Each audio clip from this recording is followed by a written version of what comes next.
मध्य प्रदेश में केंद्र से आकर मुख्य सचिव बने अनुराग जैन को सेवा काल में एक वृद्धि मिलेगी या फिर प्रदेश के मुखिया के तौर पर नया चेहरा सामने आएगा, इसकी तस्वीर अभी से उभरने लगी है। अपने नवाचारों के लिए जाने पहचाने जाने वाले अनुराग जैन हालांकि पिछले 8 महीने में ऐसा कोई करिश्मा या नीति लागू नहीं कर पाए हैं जिससे उनका नाम जोड़ा जा सके। सुशासन के लिए उनकी जो पहचान थी वह भी इस समय उभर कर नहीं आ पाई। इसका एक कारण शायद उनकी वह मनः स्थिति भी हो सकती है जो सेवानिवृत्ति के पहले अक्सर अधिकारियों में देखी जाती है, यानी मुझे क्या करना, अब तो विदाई का समय है। लेकिन जो लोग श्री अनुराग जैन को करीब से जानते हैं वे यह मानते हैं कि कुछ कारण हो सकते हैं, वरना अच्छे प्रशासक के रूप में अनुराग जैन का नाम हमेशा आगे रहा है। श्री जैन के रिटायरमेंट के बाद अगला नंबर डॉक्टर राजेश राजौरा का है। वे अपनी ऊर्जा और तेजी से काम करने के लिए पहचान रखते हैं।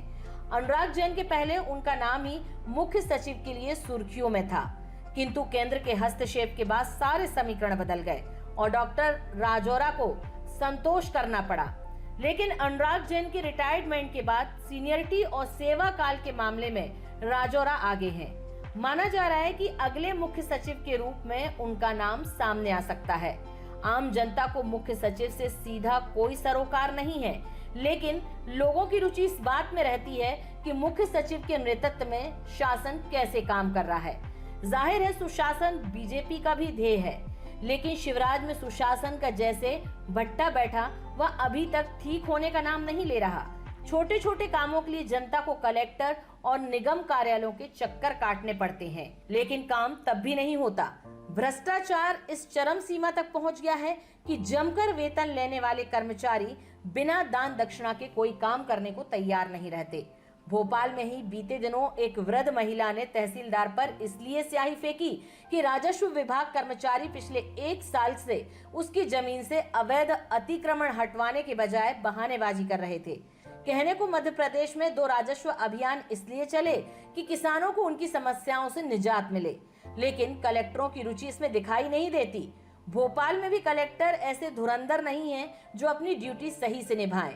स्कूलों के आसपास ही अवैध अतिक्रमण हो रहे हैं।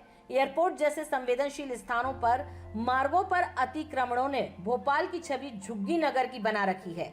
इसलिए जाहिर है मुख्य सचिव स्तर से इसकी विवेचना नहीं होती, इसलिए कलेक्टरों का भय खत्म हो गया है। उधर शिवराज से ही नेतागिरी इतनी हावी हो गई है कि भोपाल जैसे शहर को गुमटी और झुग्गियों का तमगा मिल गया है। पीएम नरेंद्र मोदी का स्वच्छता अभियान तो भोपाल में धूल चाट रहा है। प्रदेश में एमएन बुच या केएस शर्मा जैसे मुख्य सचिव भी हुए हैं, जिन्होंने मुख्य सचिव के रूप में अपनी और प्रदेश की अच्छी छवि बनाई।